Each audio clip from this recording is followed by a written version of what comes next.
Hi, everyone, and welcome. We're so glad that you're here. If you're interested in learning what it takes to turn local policy into statewide policy change, you're in the right place. Today, you'll hear directly from the leaders steering local and state policy work across New York. We'll hear what's working, what they've learned, and what advice they have for others looking to do the same in their state. I'm Mackenzie Mosby, a network advisor with StriveTogether, and I have the incredible privilege of partnering with ROC the Future Alliance as they advance policy work in Rochester and across the state. In my role, I support their team with strategy, peer learning, and connections across our Cradle to Career network, a national network of community partnerships working to ensure every young person has a clear path to economic mobility. Today's conversation is about the collective impact achievable when communities like Rochester join communities across the state to drive results in cradle to career policy change. We're joined by two incredible leaders, Brian Lewis, the Executive Director of ROC the Future Alliance, and Jill Roach Gomez, Executive Director of the Poughkeepsie's Children Cabinet, who will join us a little later in our conversation. Throughout the live, we invite you to drop your questions in the chat. We'll be monitoring them and answering as many as we can in real time. To get us started, Brian, I would love for you to share a little bit with us about what brings you to this work and really what's your why behind what you do every day. Yeah, thank you, Mackenzie, and thank you everybody for joining in and being a part of this conversation today. So, as a cradle to career leader, I have many whys, and anyone who does this work and has been doing it for some time knows that that is essential to keep yourself fueled and motivated through what can be really complex and challenging work. So for me, it starts with my DNA. Like Kendrick Lamar says in that song, DNA. I'm fortunate that I have a great lineage of educators, but also system changers going back into my family line. Shout out to my Uncle Paul and my Aunt Vivian, if they're listening somewhere out there today. They recently published an academic paper about my great grandfather. And my great grandfather was born into slavery in Kentucky. And over the course of his lifetime, he became a doctor and gave back to his community by not only being a medical physician, but also starting one of Chicago's first Black hospitals. And so I carry with me that legacy of moving from, enslavement and moving from oppression into freedom, but also bringing your community with you, what Mary Church Terrell called lifting as we climb. So I have so many examples from my own family that have brought me to this work and keep me going in this work. But I also have my own experiences. I was fortunate to be born in Washington, D.C. in the 1980s. It was called Chocolate City by many DC people at that time. And when I was born in DC, we lived in a predominantly Black neighborhood. And so I was able to witness all the joy and beauty of being in a Black neighborhood surrounded by people that looked like me and my peers. When we moved to the south side of Chicago, we lived in a more diverse neighborhood that was actually predominantly white. And so I've seen from both sides of the equation what it looks like when a zip code can determine destiny, and when some demographic groups have and others do not. And so I got a firsthand experience and introduction from a very young age into what systemic barriers look like, especially as it pertains to things like education and employment. And finally, I just want to say that the thing that keeps me going in this work probably the most is being a husband. My wife is a state legislator. She's a state senator here in Rochester, New York. And I'm so proud of her. And every day I'm inspired by the work that she does to focus on issues like Black maternal health and close the Black maternal health equity gaps, focused on, mental health. She's actually the chair for mental health for the state of New York. And then, of course, I'm a dad. And so some of you all who are with us in Washington, D.C. got to meet my daughter, my beautiful daughter, my 4-year-old. She road trip with dad for the first time for work this summer.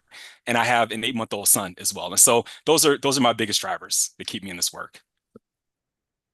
What an incredible starting point for this conversation and such a powerful, powerful why, Brian, that's rooted deeply in your experience as a person, but your connection to community. And I didn't know that about your great grandfather. One of my great uncles started the first Black hospital in Broward County in Fort Lauderdale. And so making these connections, right?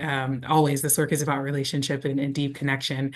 And so, as you are thinking about this personal why, I'd love for you to make that connection to us for to tell us more about your work at ROC the Future Alliance. Tell us more about kind of the mission and vision of the work, and specifically what makes Rochester unique. We know this work is so about place and so rooted in place, and so what makes Rochester, New York, unique? Yeah, so ROC the Future Alliance is a coalition of leading Rochester institutions that are working together to ensure every child in Rochester is school ready, is supported, and successful from cradle to career. Our vision is that Rochester can lead the state and even the nation in child equity outcomes, and that we can do what is most necessary for our children to remove systemic barriers so that children can enter kindergarten ready, go on to be proficient in grade proficiency throughout their academic career, and go on to gainful employment and post-secondary enrollment and completion so they can be upwardly mobile for the rest of their lives. Rochester is a really special place, and it's a place that I've come to call home. I think Rochester is probably best known historically for being the home of Frederick Douglass. Frederick Douglass came to Rochester after himself being emancipated from enslavement, and not only found a home here, but led an abolition movement for freedom of thousands of other enslaved people from right here in Rochester. In fact, he gave his famous "What to the Slave Means the Fourth of July" speech from here in Rochester, New York. And so we're home to abolition, we're home to movements, we're the home of the suffrage movement. Susan B. Anthony, who was actually one of Frederick Douglass's close friends, also made a home here in Rochester and led the suffrage movement from right here in Rochester to fight for women's rights to vote. And so we're truly a place that has embraced freedom. And I think that that radical imagination that historically has existed to say every individual matters. Every voice matters. Equity is something that we should all fight for. It's something that still rings true in Rochester today. And so at ROC the Future, we're proud to lead initiatives like UPK and universal childcare pushes locally. We have a really strong universal pre-K initiative and program here in Rochester.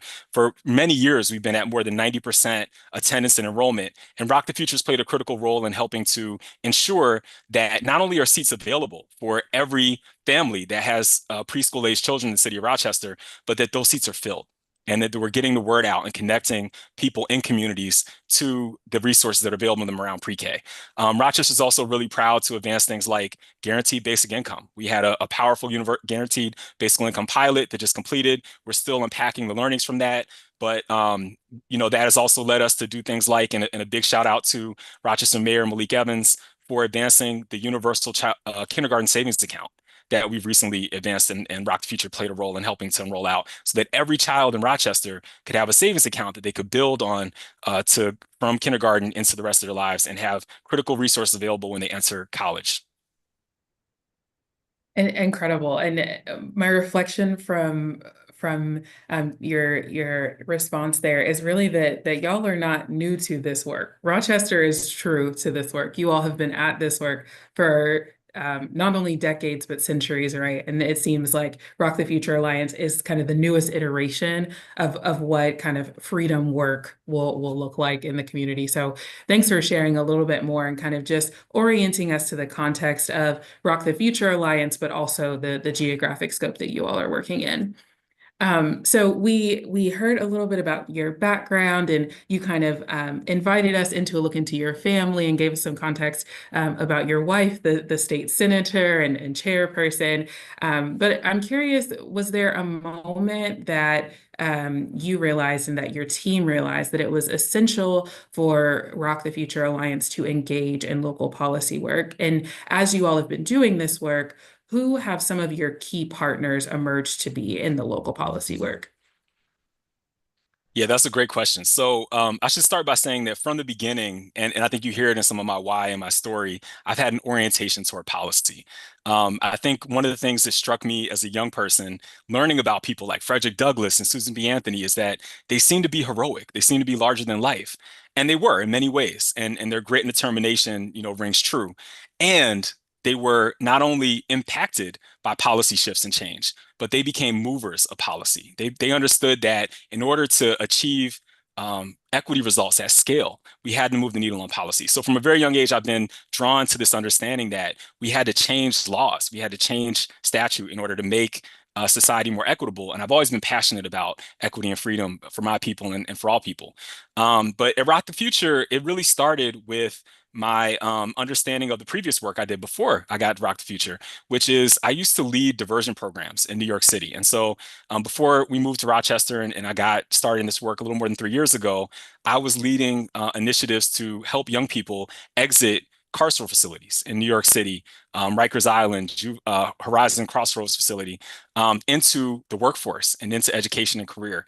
And so understanding the nexus of the school to prison pipeline and understanding that even with the powerful program like the one that I was helping to lead, where we were having impressive results with young people and helping them to reclaim freedom and education, we needed to shift policy. And so at that position and in that role, I got involved early in what was called the Raise the Age initiative. New York State was one of 2 states in the country, along with North Carolina, that was still treating juveniles as adults in the carceral system and not having a special track for treatment. And so as a collective push, my organization, something called the Mayor's Office of Criminal Justice, of course, DCJS, the Department of Criminal Justice Services in New York State, we all worked together to do something about this policy failing. And we were successful. We were able to get that policy shifted and changed. And so that was sort of my first orientation in not only understanding the importance of policy, but understanding that we had to work collectively and collaboratively with this kind of collective impact approach to get something done. When I landed at ROC the Future, I was really encouraged that there were so many powerful partners in our alliance who are already doing powerful work around policy. I got to give a shout out here to the Children's Agenda, our friends RMAPI, the City of Rochester, Monroe County, the Urban League. There are many others. There's so many here locally that are part of our coalition. We call them conveners. And they have decided before I even got into this role, many years ago, grasping onto that legacy of radical imagination in Rochester, to link arms and to work together to improve child outcomes, to remove barriers through things like the Raise Commission, through pushes to advance universal childcare for every child, both locally and across the state, and to advance things like guaranteed basic income. And so I was fortunate to come into an ecosystem that understood the importance of policy.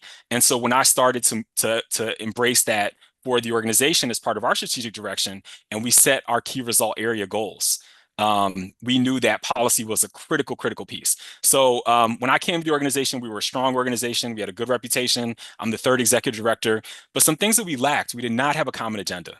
And so we did not have a clear understanding of our problem definitions, what our approach to this work was, what are the different structures and different players, and what is their role and what do they do? And so we spent a little more than a year and a half developing our common agenda and making sure that was absolutely clear, not only to the backbone, but to all the different partners that I just mentioned who were at the table. And I think that really helped to strike a match and keep the work moving.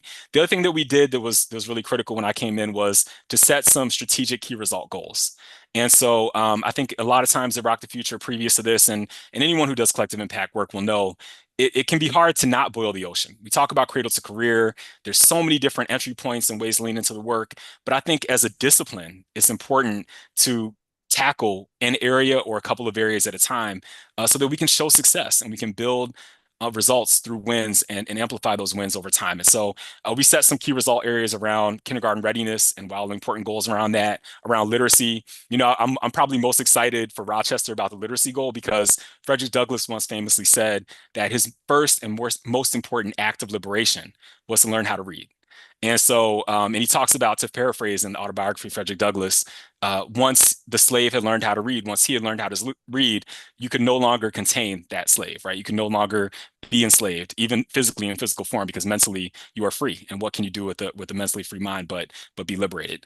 And so we set these goals around kindergarten readiness, literacy, math, high school graduation. And so we're, as a discipline and as a function, working together along these different areas. And policy is one of the really critical levers that's going to get us the population level result.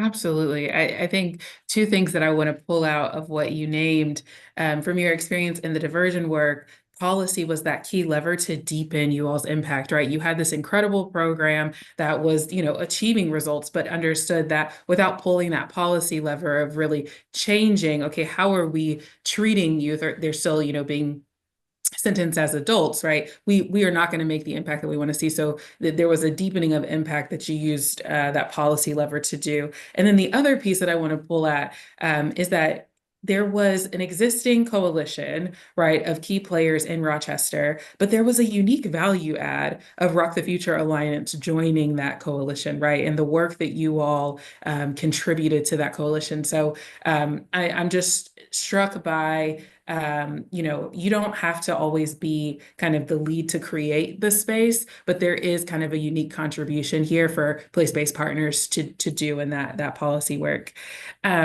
And so, you all have done some incredible policy work. You have these strong relationships with the partners in your coalition, but y'all also have some incredible relationships and really strong relationships with local policymakers. I'm really curious how you and your team and the partnership think about integrating policymakers into your partnership, and how did you go about inviting them into the work? Yeah, this is where it gets kind of exciting because we can see how something that we've cultivated and grown from a local context has been able to be scaled across the state. And so, again, when I came to ROC the Future, we've done powerful work for many years. We had a really impressive set of policy partners already at the table. Our congressmen, our state legislators, folks from the governor's office, and they were working together. What we did not have was a common agenda, as I mentioned, clear strategic targets, and we also didn't have a theory of change. We weren't understanding what was the role of policymakers and different folks across our alliance to get to that shared North Star of improved cradle-to-career outcomes for every child in Rochester. And so we started to work together to understand that it truly is a partnership. And in the same way that our policymakers are committed from the seat of government to ensuring that equity is aligned through policy, that resources are flowing down into our community. Partnerships like ROC the Future, place-based and cradle-to-career partnerships like us can play a really critical role working alongside those policymakers to make sure that once the law is changed, we're able to get uptake. We're able to leverage the deep reservoirs of trust that already exist in our communities through things like our PCAN, our Parent Engagement Collaborative Action Network, or our YLC, our Youth Leadership Coalition, to make sure that parents and youth that are most impacted by these systems are aware of these changes as they're coming down, that they're tapping into those resources and they're able to access them and leverage them to apply them to their lives to make meaningful difference, and that we continue to remove structural barriers that might be impediments that perhaps those policymakers were aware of when they created the law, but maybe there wasn't enough resource at the time to do something about that, or they really needed another, grassroots mobilizer or a connector from grassroots to grass tops to make sure that we could address those barriers so that people in the community could take most advantage of those policy changes. And so that is what we do, and that is the role we play with policymakers. They're critical partners. We work side by side with them to both advocate and champion the work that ROC the Future is doing, the parents, the youth that are in our community, but also to help implement the significant and historic changes that are taking place. I know we're going to get a chance to talk a little bit more about the childcare piece, which is another exciting, specific example of that. But yeah, that's what we've done locally is work closely with those policymakers to be another arm to what it is that they're doing. And we're starting to scale that same theory of change and that same approach to have more impact across the entire state. Absolutely. And what I hear you naming is the partnership, ROC the Future Alliance, is really acting as this bridge between policy and community, right? Like, how are we setting the agenda, informing the legislation based on community voice that your policy partners, your policymakers are kind of, working to pass, and then how are you all supporting that implementation and kind of bridging back to community? So thank you for kind of illustrating that for us there. And so I know you're excited to talk about this. I'm excited to learn more about the wins some of the wins, not all of them, because we don't have all day, but just some of the wins that ROC the Future Alliance and your partners have been able to achieve, from the local level with filling over 2,600 early childcare seats to expanding school-based telehealth services. You all have been moving. And so I'm want you to share a little bit about what has made these wins possible, and really what's next for you all in the local policy work in Rochester. Yeah, so I'll start with the local. I think, and you mentioned a couple of those. We're really proud that in the last several years, we filled more than 2,000 early childcare seats.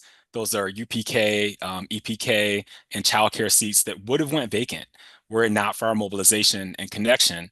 And we're able to do that through great partnerships. And so we had motivated partners. And here I got to give a huge shout out to the Rochester Housing Authority, who approached us and Rochester Monroe Anti-Poverty Initiative, our MAPI, and said, we want to make a structural and policy difference and a shift to ensure that things like the housing vouchers that are rolled out locally are able to have more of an impact. And so for the first time in the city's history, we're able to collaborate and work together to be able to adopt a change to the housing voucher policy so that McKinney-Vento children and families could take advantage of those vouchers specifically, and that there was a preference around McKinney-Vento families and children. That led to more than 30 families that we're aware of, and there could be more as we continue to track this, being able to take advantage of that voucher that previously were not, that had homeless children. And obviously, when a child is housed, they're able to focus more and do better in school and their academics. So we're really proud of shifts like that. But it takes great partnerships like Rochester Housing Authority, our MAPI, who I mentioned earlier. We are really fortunate in Rochester to have what we call a universal pre-K council. We have a UPK advisory council, and that is staffed by so many of those partners that I mentioned before. We work together collectively with Action for a Better Community that runs Head Start here, the city of Rochester, Monroe County. We're all collaborating, working together to ensure that every child from birth to age 8 is connected to not only the academic supports that they need to be enrolled in school early on and getting the critical literacy and numeracy foundations that are needed, but also the health that they need, that they have the pediatric support. ROC the Future stood up a cross-sector table of pediatricians that we call Peds Rocks for Kids. And these pediatricians meet monthly and align around the health sectors and make sure health sectors are giving our children what they need. And it was Peds Rocks for Kids, that table of cross-sector pediatricians, that first sparked this idea of what would it look like to bring health and telehealth services into school sites, because we're seeing so many challenges around transportation and the barriers that exist with those that are in poverty to get to a mental health or a telehealth school-based health appointment. What if we brought it to school where we know and we co-located those services in schools? And so we're really proud that the goal from working with partners like Rochester Regional Health, the University of Rochester, ESL Federal Credit Union, of course, Monroe County, and of course, the Rochester City School District, is to ensure that every school is able to have access to health-based care and telehealth care at the school site that a student can take advantage of. And we've also begun to expand that initiative also to additional charter schools in the city of Rochester. And so we really are the cutting edge of bringing those kinds of services to every student.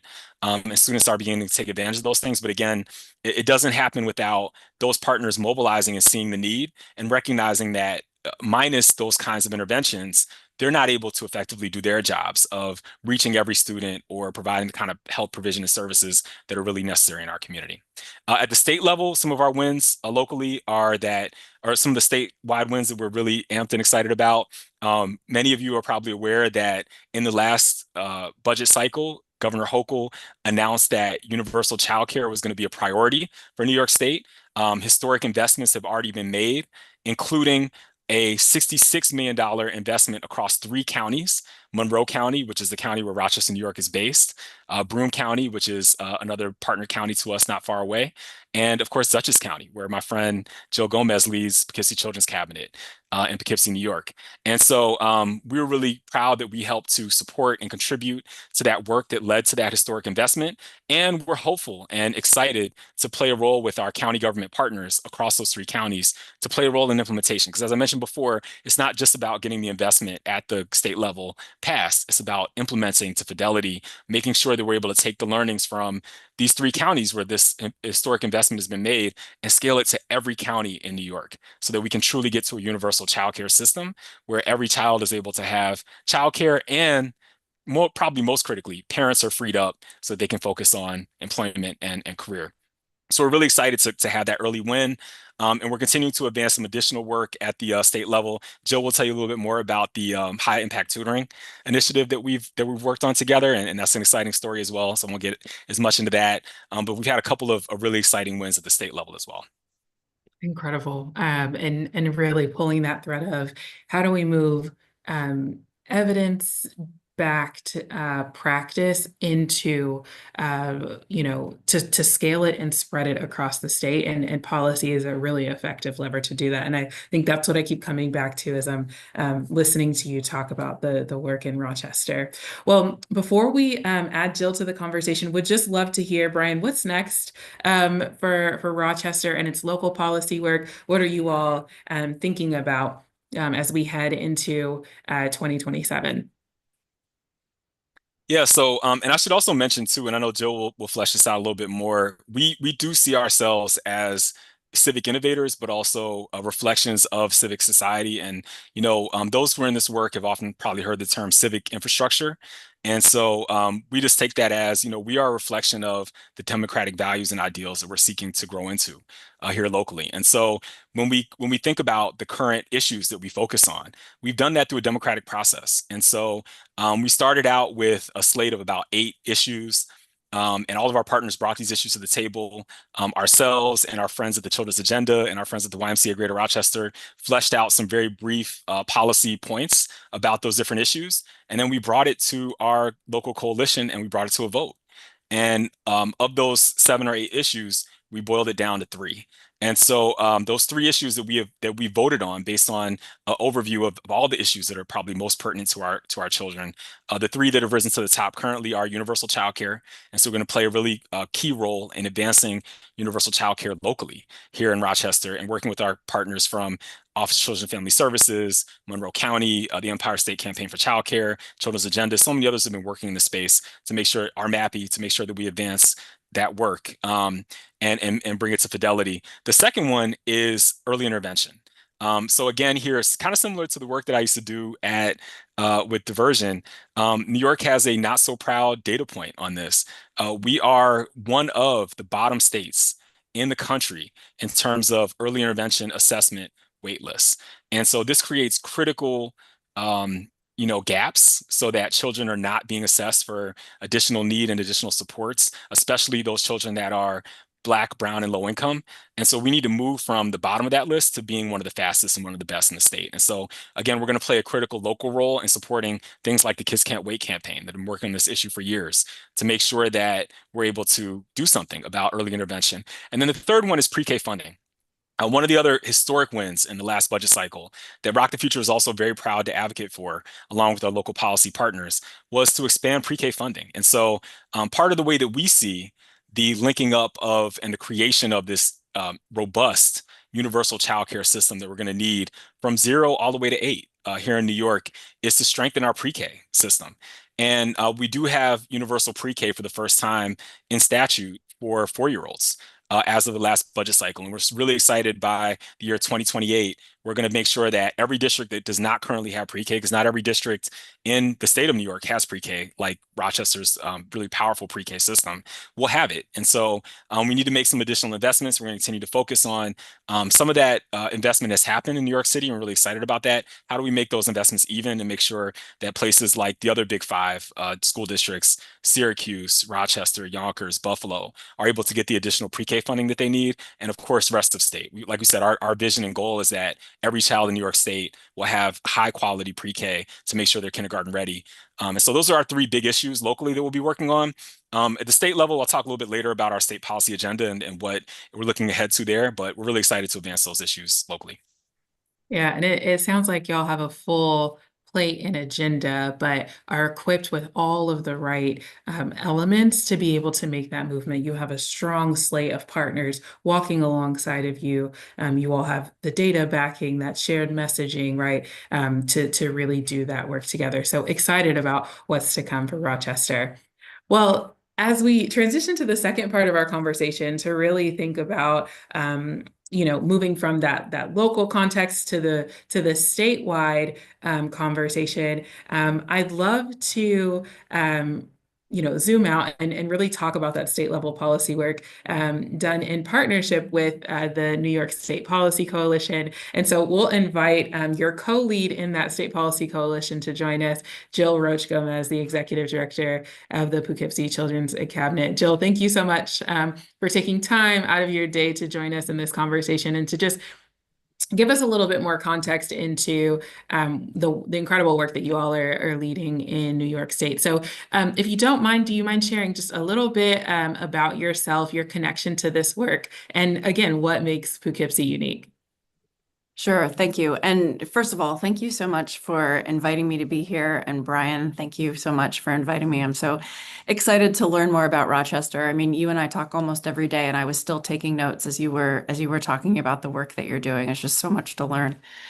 I'm going to start with Poughkeepsie, and then work backwards, because the story of the Children's Cabinet is truly a story of grasstops leaders that are coming together to create the change that would not occur without intentional partnerships.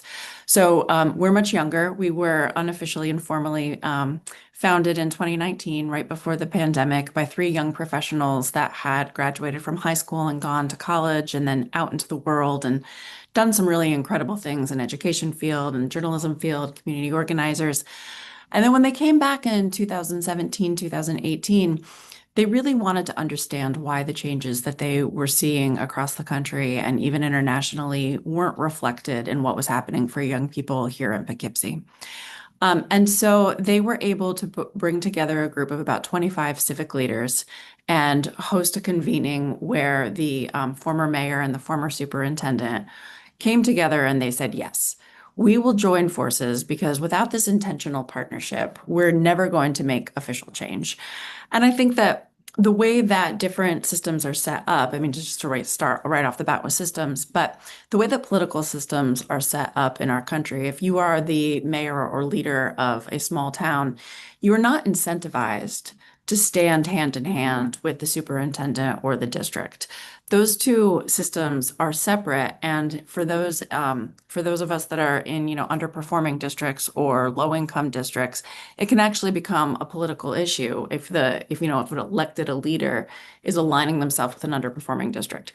And so I think that it's really a measure of courage to say, no, I am going to hitch and to intentionally partner with a district because I know that together we can do better. And as a leader, that is what I was elected to do.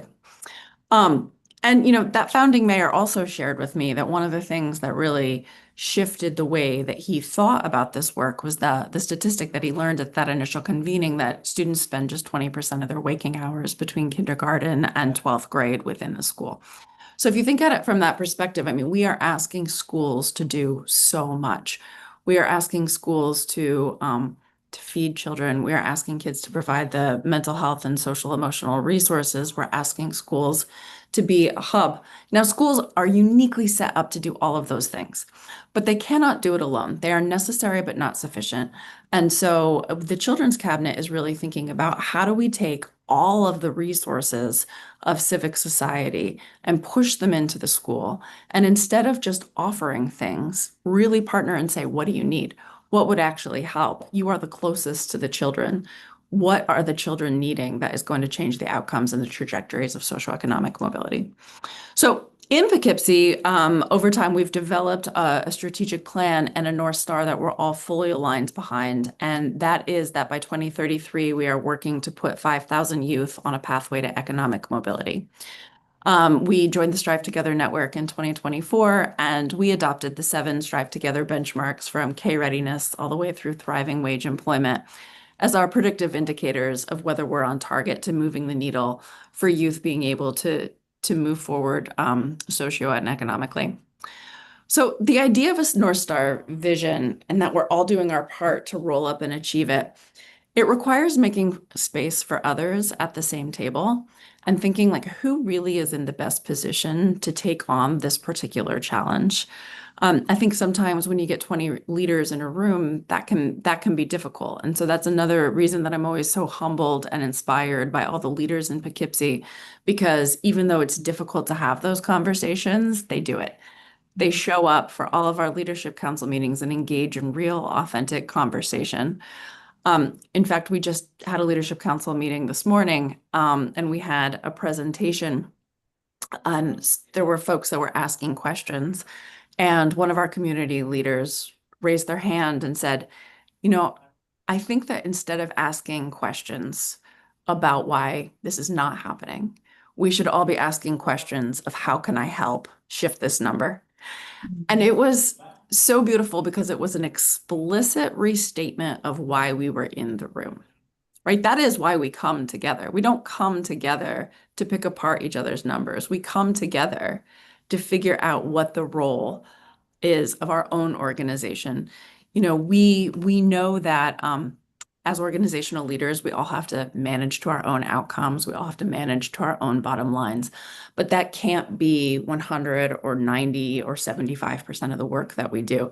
We really need to take a step back and say, how are my strategies impacting the city? And that's what the collective impact organizations, that's what the place-based partnership backbones achieve. I come to this work as someone who grew up in rural, small town Pennsylvania. I had a very civically engaged family, but I moved to New York City and I spent the first 20 years of my career there. And I was at the intersection of government services, large child welfare organizations, and grassroots programming. I went to law school, but I decided to stay with community work after a year-long fellowship in the Bronx Family Court. And that experience really illuminated how the systems of resources, and there are so many resources in New York City. There's never enough, but there are a lot. But when you're sitting in family court and you're watching the way that the different systems interact, and they're all exerting pressure on the family, but they're not coordinated to actually ask that question that I mentioned before, what is it that would actually help? And so when you have systems that are not designed with youth in the center, when you have systems that are not designed by being responsive to what families actually need, then very quickly that can end up looking like compliance and surveillance, right? And that is not what anyone gets into humans or social services to be. So I believe that collective impact is the antidote to that it requires the trust and building relationships on mutual respect rather than transactional relationships. And that's honestly the reason that I found the work in the New York State Coalition so fulfilling. Each of the leaders across the state that come together, we're all coming to the table with similar grounding in policy as common sense fixes to connect families. Right. A lot of the work, a lot of the policy fixes that we find, like Brian mentioned, like being able to prioritize McKinney-Vento families for housing vouchers. In many ways, that's common sense. But until we all come together and say the most important thing is getting kids what they need, then it's not going to be the thing that rises to the top. You really have to put the family at the center to understand why that's so important. So even though each of us across the state are all deeply rooted in our own locations, our own contexts, and the different tables that we convene or programmatic priorities, I feel like we built that necessary trust rather quickly because we were coming from the same place. Jill, I am so grateful for the experience, expertise, and perspective that you're going to bring to this conversation, even just from the nuggets that you're bringing from your leadership council meeting earlier this morning. Like, I think this is just going to be a really robust conversation. So thank you for sharing, and really excited to jump in. So both of you are incredible storytellers. So would love to just hear the story of how the New York State Policy Coalition started, and really ground us in the why it was important to convene place-based partnerships and their partners across the state. Jill, you alluded to that a little bit, but continue to flesh that out for us as to why it was important to convene these folks. So Brian, if you want to kick us off for this response, that'd be great. Yeah, I'll start with the how. So, obviously, I talked about the local policy focus that we started to undertake here in Rochester, and then I started to lead. And I increasingly found myself in rooms and at tables that StriveTogether was convening around policy. And so StriveTogether started to convene an annual policy summit in Washington, D.C. And given all the powerful work we were leading locally, starting to have impact across the state with our partners, myself and some of our other partners from Rochester, including our MAPI, were able to attend this summit in DC, where we met for the first time all these other policy actors across the StriveTogether network from so many different states. And unbeknownst to me, little did I know, also right in our own backyard in New York. And so one of the things that they had asked us to do prior to arriving at the policy summit was to line up some meetings with our elected officials, staffers, so that we could start to get our policy needs and asks, and also just our identities as cradle to career and place-based networks in front of these electeds. And so I remember, in preparing for these meetings, we're sitting at these roundtables in this conference room, this ballroom in DC, and Jill comes over and she's just like, "Hi, I'm Jill. I'm from Poughkeepsie." I was like, "Oh, Jill, great to meet you. Poughkeepsie, Rochester, not that far away, right? All in the same state." And she was like, "Would you mind if I joined you for your meetings with electeds?" I was like, "Mind? Let's do this. Like, let's go, right? Like." The same senators that represent us across New York State are your senators too, right? We're facing so many of the same issues. And so that really began this notion that we had connected issues. And we started to take these meetings in front of Kirsten Gillibrand and Chuck Schumer staffers. And I think it was in the first meeting in Chuck Schumer's office that Jill looked across at me across one of those little round tables with one of these staffers. And she was just like, and we as a New York coalition, we as a New York, right? And so like, it was literally just born like in that moment, right? And it was a really powerful moment to see that happen there. I also have to give a big shout out to even predating that. I've been having some great conversations with South Bronx Together United, which was under Children's Aid Society. And we've been talking about the fact that, hey, you're doing really powerful parent engagement as part of the StriveTogether network in the Bronx. Rose and Maria, who were the co-executive directors of that organization, were part of my new executive director cohort. And I met them in Cincinnati for the first time when StriveTogether onboarded all the new executive directors in the Cradle's career networks across the country. And so I got to know Rose and Maria really well. And I was like, hey, you're doing great work in the Bronx. I'm doing great work on parent engagement, youth engagement in Rochester. There's got to be something here. There's got to be something policy-wise that we can do. And we started those conversations then. And so it truly was a full circle moment when we met Jill. Jill made those connections in real time in DC, and then we started to loop back in our friends in the Bronx. We started to reach out to additional friends and partners in the StriveTogether network who either already existing or joining, like Wayne County, our friends in Brownsville, United for Brownsville, our friends in Buffalo, right? And so we started to really begin to understand that not only were we a powerful interconnected web of StriveTogether partnerships, but many of us also had affiliations with Harlem Children's Zone, William Julius Wilson Institute. Many of us had affiliations with Partners for Real Impact and purpose-built communities. And so we opened this up and we said in true collective impact form, even though New York has so many great advocacy and policy campaigns and initiatives and so many great and powerful place-based and cradle to career partners working across the state, these things did not come together in a clean way. And so we founded this coalition as a conglomerate of place-based and cradle to career partners, and we opened it up to everybody who considered themselves place-based and cradle to career from across the state. And so we were proud to officially be founded in 2025.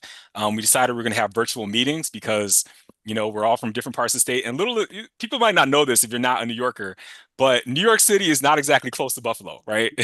And I still have friends probably who like think that Rochester is like a suburb of New York City. It's not, right? Like Jill and I are like more than 4.5 hours drive from each other, right? So it's like we need to have these virtual meetings because we're a vast state. We're a huge state with a lot of different competing demands in many ways, but we're joined together by this place-based and cradle to career approach that we're passionate about and that we know works because it's worked in our own backyards, and we know that we need to scale this at a state level. And so we started having these virtual meetings, and I got to give a shout out here to Josh Davis because we invited him to our first meeting. And we had started to call ourselves a coalition, and we kind of knew who our partners were and where we wanted them to be. We didn't really know what we were doing in those early days, and so we invited Josh to the meeting, and he was there for our very first meeting. And he said, in his powerful Josh Davis way, y'all need a 90-day plan. Y'all need a 90-day plan. Y'all need to figure this out. 90 days, give yourself a 90-day window to, scale up and figure out what it is that you need to accomplish together. Figure out your governance structure. Figure out, how it is you're going to do this work. And so Josh, set that task to us and we delivered. And we're really proud that at the end of that 90 days, we had a governance committee. We had a mission statement, a vision statement. We had an MOU form that identify clearly what the role of all our different partners were as part of this coalition. And we started to talk about what could some strategy teams or some outcome teams as a part of this coalition look like, and what might be our first priority areas of focus. And so that's how we came to be. Yeah, it's really helpful to illustrate how both of you all's kind of just like orientation to how this work should happen formed into like this organic need to pull partners together, but to also do that kind of bridging between policy and community that we talked about to a fully formed and kind of formalized coalition. And so appreciate you sharing a little bit more about that, Brian.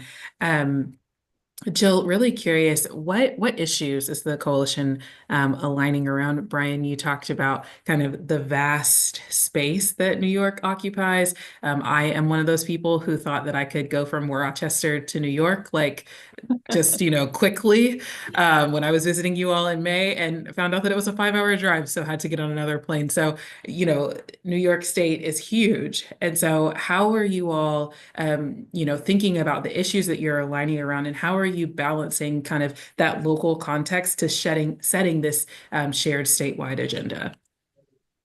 Yeah, thanks, Mackenzie. And I think you really hit the nail on the head when you were talking about bridging the local and the community context to the state policy. I think there's two frameworks that we've decided on that we always keep in mind as we think about our policy initiatives and the way that we operate. And so one of them, which was introduced to us by Brian, is this idea that on any policy issue, do we feel that we're at the best position to lead, to support, or to endorse? And, there's just so much great policy work that is happening all across New York State, including around the five initiatives and policy platforms that we've decided that we want to focus on. So I think that when we think about how we can be a value add, both to our local partners, government, other policy organizations, direct service, as well as other policy organizations across the state, we need to be really clear on what we believe our role is. And the issues that we believe that we are in the right position to lead on are often those issues where there is some great policy that's already happening, but either parent voice, youth voice is not fully incorporated, or it isn't being communicated in a way that an entire community can get behind. We believe that one of our unique value propositions as place-based partners, and then as a place-based policy coalition, is that we are not a straight policy shop. So we really are bridging that gap and creating that connectivity and webbing between people's lives and the things that they need in their everyday in order to have thriving families, and the, kind of the more macro legislative regulatory policy that happens. The second framework that we keep in mind is one that we adopted that I know several of our partners had used, which is called Fist to Five.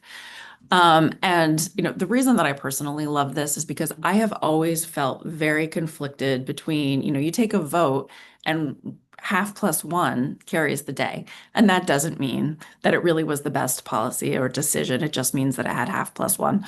But then if you move to a full consensus, then often you can get bogged down trying to get 100% consensus. And so the Fist to Five is we put something out, we have great discussions, we have great opportunities to talk things through. And then when a position is stated, everybody votes Fist to Five, right? And I know educators in the room know this as well, but the way that we use it is that a fist or a one blocks. And so we're not going to pass anything. A two, we're going to have further conversation. And then a three, four, and a five is everyone has an opportunity to, you don't have to say just because you raised your hand, unless it's a five, you're not fully endorsing it, but you understand that it's the best position at that time. So those are the two frameworks that we use as we move forward. And so when we were coming together to decide, okay, what are the policy positions that we want to advance, we had an incredible facilitated conversation with Jen from your StriveTogether policy team, who just I learned so much during that meeting. And one of the things that she had us do is there were 6 place-based leaders, and when we came together, we all spent some time detailing the work that we were doing, both in terms of convening and moving things forward and direct policy for each of the 7 benchmarks. And because there were 6 of our organizations and we're all doing, 3 to 5 priority areas, there was a ton of work that was happening. And so we went through that and we looked for the elements where we had a lot of synergy. So one of those was universal childcare. almost every one of our partners was focused on increasing access to high quality learning opportunities for youth 0 to 5. And so that one very easily rose to the top. Some of the other ones, maybe only 3 or 4 organizations we're currently working on, but the other ones were able to say, that is something that I see as a key driver for what I am currently working on. And so through this process of talking through our current state, our current overlaps, and the spaces that we had been hearing from our partners in the communities we wanted to go, we were able to narrow it down to 5 different policy areas. And I'll just name them, and then Brian, you can go in a little bit deeper. So that they are that our goal is to ensure that every family in New York has access to high quality, affordable childcare, universal system, to ensure timely access to early intervention services for all New York infants and toddlers, to increase access to college and career-ready pathways for all high school students, particularly those in under-resourced communities, to expand quality out-of-school time support so that all high school-aged students' academic success, mental health, and workforce readiness is drastically improved, and to strengthen statewide teacher and early education pipelines by diversifying and stabilizing that workforce. And we believe that movement on those 5 areas is going to get us towards our shared collective goal of economic mobility. Thanks so much, Jill, for really walking us through the ways in which you all kind of do this work together and build that consensus, honoring that unique local context. But really, I think the thing that I'm struck by is that their shared experience, despite that unique local context, right? There are not necessarily issues, but there are challenges that are similar across. And so how do we kind of align around what was the language that you use to make this better? Like, what can I do to make this better, rather than kind of those pieces? So appreciate you naming that, and then thinking about the exact issues that you all are working around. So want to first, we know that we have a live audience with us. And so as you all are having questions, please don't hesitate to drop that into the streaming channel that you're watching us from. But want to move to the success that this coalition has been able to garner and win so far. You all named that you're early in your kind of tenure as a coalition, but you all have already done some incredible work. So Brian, can you kind of talk to us about some of those wins that the coalition has experienced so far?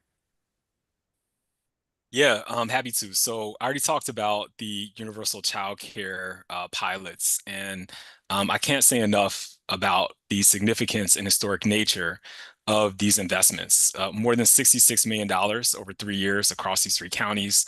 And ROC the Future, Poughkeepsie Children's Cabinet are going to play a really central role in working with our partners in county government to implement these pilots and to make sure that they're successful and that we can use the learnings from these to scale to achieve universal childcare across the state.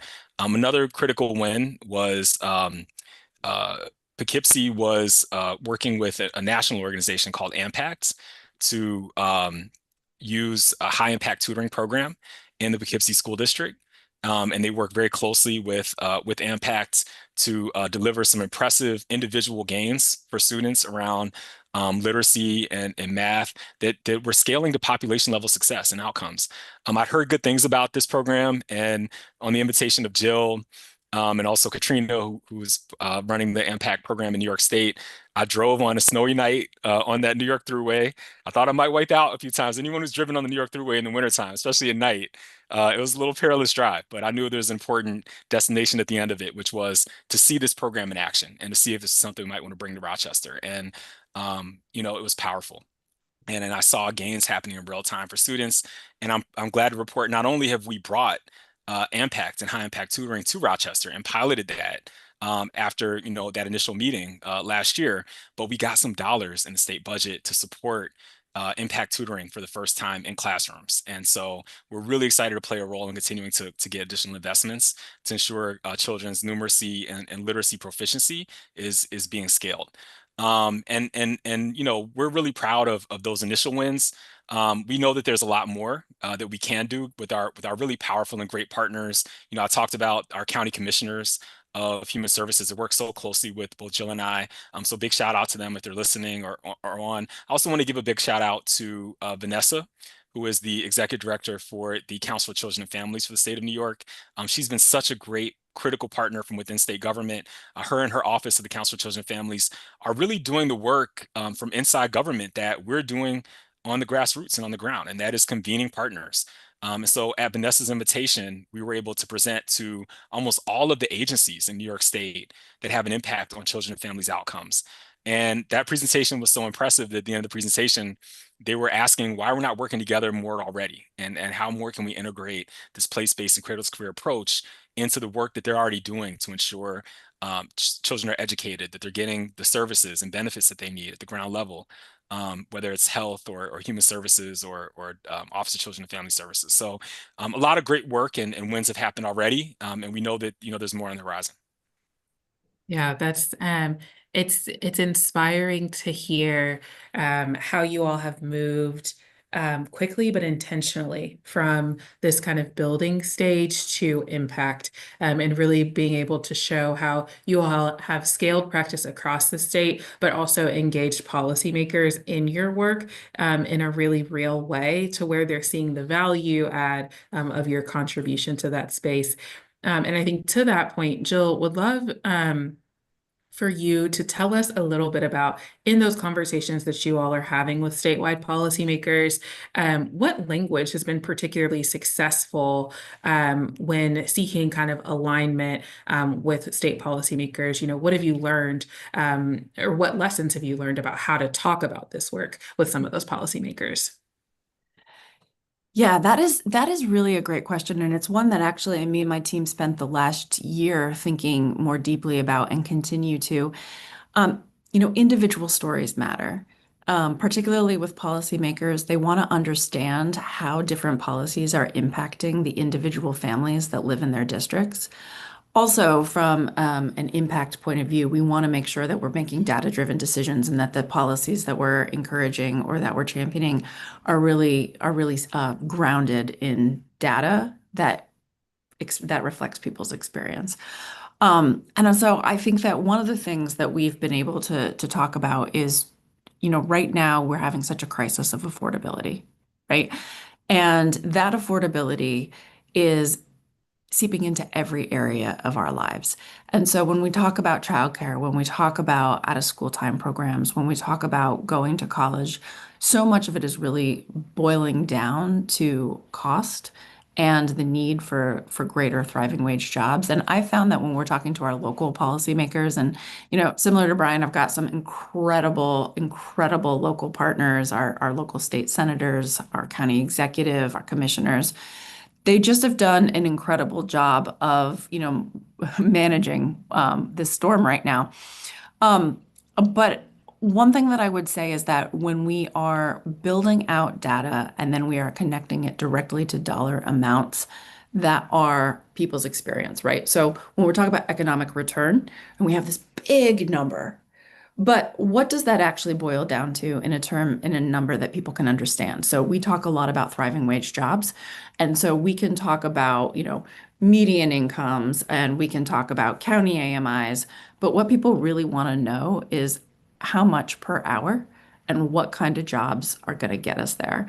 And I think that being able to state both numbers in the same sentence. So here is what the long-term, costs modeling is, and here is what that means in someone's take-home paycheck, has been really helpful in us bringing along and working with our local policymakers. Yeah, I continue to come back to that bridging between policy and community, right? Like the data heavy pieces of it to kind of show one part of sense making, but then connecting that back to so then what is the real impact that an individual will feel? And here's how that will impact their lives. Y'all, an hour flies. Okay, we had probably 5 or 6 more questions to get to really let you all learn from Brian and Jill's expertise in this space. And so I would encourage you to connect with them via LinkedIn. They're tagged in all the posts. Would encourage you, if you're a StriveTogether network member, to connect with them at upcoming convenings because they truly are such a deep wealth of expertise in not only this area, but across kind of this collective impact work. So a couple of things.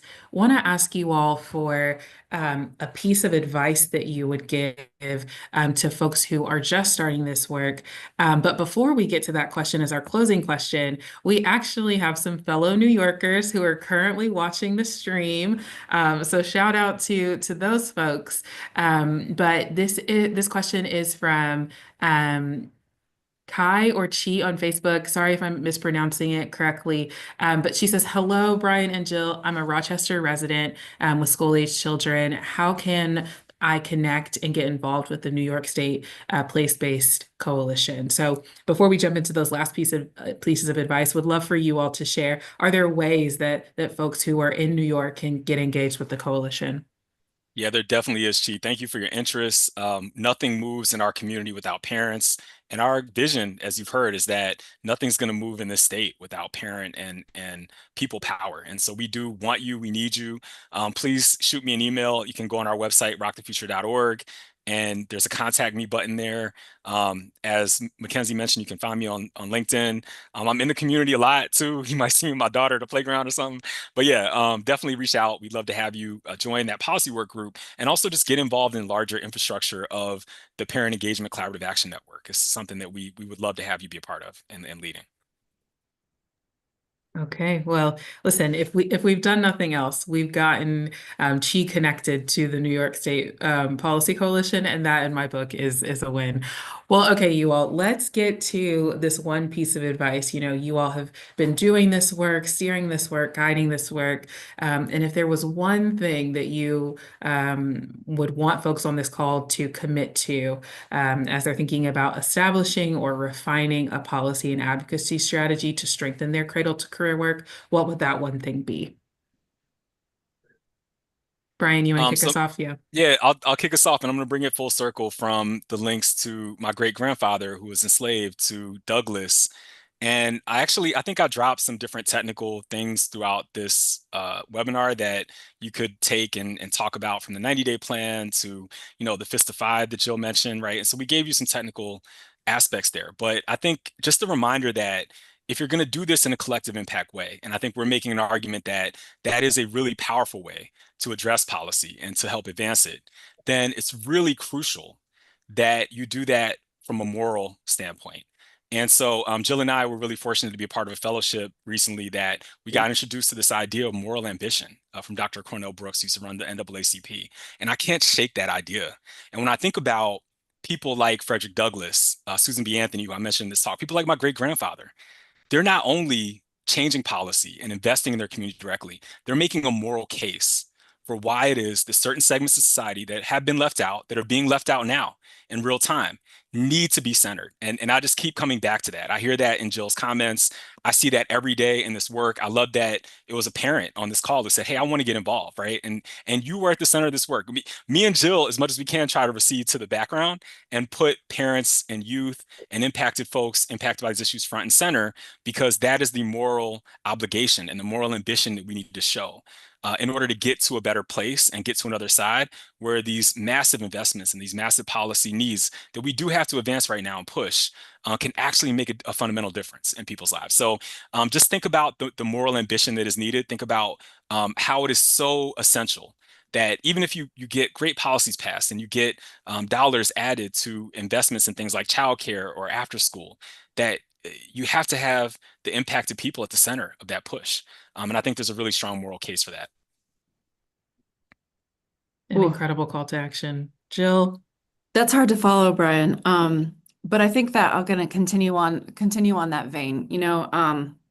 I feel like some days I'm still a community organizer at heart, and one of my favorite community agreements is always step up, step back, right? Knowing when to step up and when to step back. And so I'm gonna tell the truth right now. The reason that I didn't have any Congressional Hill visits set up at that first policy conference where I met Brian is because I invited myself. I didn't know that I was doing it at the time, but the truth is I invited myself. But one of the things that I always think is so important in the role of a convener, the role of a backbone, is to just use those elbows to make space at the tables of power and then create that space for others in your community. And so I think that knowing when to step up and use your elbows is important, but the reverse is also true. And so the one piece of advice that I would give to folks is to know when to use your elbows and to know when to buy someone a cup of coffee and step back and just spend that 30 to 40 minutes listening, and really getting to know what their experience is, what their context, and it just roots you deeper in place, which really is the point of all of this, is helping families thrive in the cities and communities that they grew up in. Incredible, incredible last words to you both. Really, a deep reminder of what this work is about, relationships, and why we're in this work, the people and the families in the communities that we serve. And so thank you so much for your expertise in this rich, robust conversation for today. And thank you all who are listening. Thank you for joining us. And again, just special gratitude to Brian and Jill for sharing more about the work and impact of the ROC the Future Alliance and the New York State Policy Coalition. We're dropping a couple of links for you in the chat, ROC the Future's policy agenda. Also, if you're starting off on this journey to make an impact in policy, we're dropping a link to the StriveTogether policy toolkit to get you started. But otherwise, please stay connected with us at StriveTogether, with ROC the Future Alliance, with the Poughkeepsie's Children's Cabinet, and the Cradle to Career Network by subscribing to newsletters, tuning into talks, and of course, taking courses in our training hub. The training hub provides easy to access, high quality training that's grounded in the proven approaches and tested by leaders across the country. Feel free to learn more and register for a course at the link in the chat. Again, thank you all so much for joining us, and we hope you have a great day.